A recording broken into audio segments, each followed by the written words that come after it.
எங்க கூட்டு வந்து நிக்க வச்சிருக்க பாத்தியா? ஏன்னா நடிகருக்கும் எங்களுக்கும் சண்டைனா உன்னை நம்பி வந்த நாங்க ரோட்ல நிக்கணுமா? எதுக்கு தேவையில்லாம வந்து இப்ப திமுக கூட போய் நீங்க சாஃப்ட் கார்னர் எடுக்கிறீங்க? அதுவும் பாருங்க, எங்க கூட்டு வந்து நிறுத்திருக்க பாத்தியா, உனக்கும் நடிகருக்கும் தான் சண்டை. உண்மையை ஒத்துக்கிட்டானுங்க. உண்மையிலேயே அவன் வந்து அரசியல் தலைவர் கிடையாது, அவர் வந்து மக்களுக்கானவர் கிடையாது, அவர் ஒரு நடிகர் என்பதை ஏண்டா நீங்களே உங்க கட்சிக்காரன தலைவனா ஏத்துக்கலனா வேற யார் ஏத்துப்பாங்கன்னு நினைக்கிறீங்க?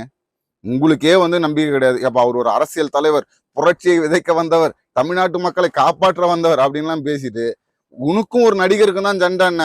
இப்ப நீ என்னடானா போய் திமுக பக்கம் சேர்ந்துட்ட, திமுகவை பார்த்துட்டு வந்துட்ட அப்படின்னு குதிக்கிறீங்களே.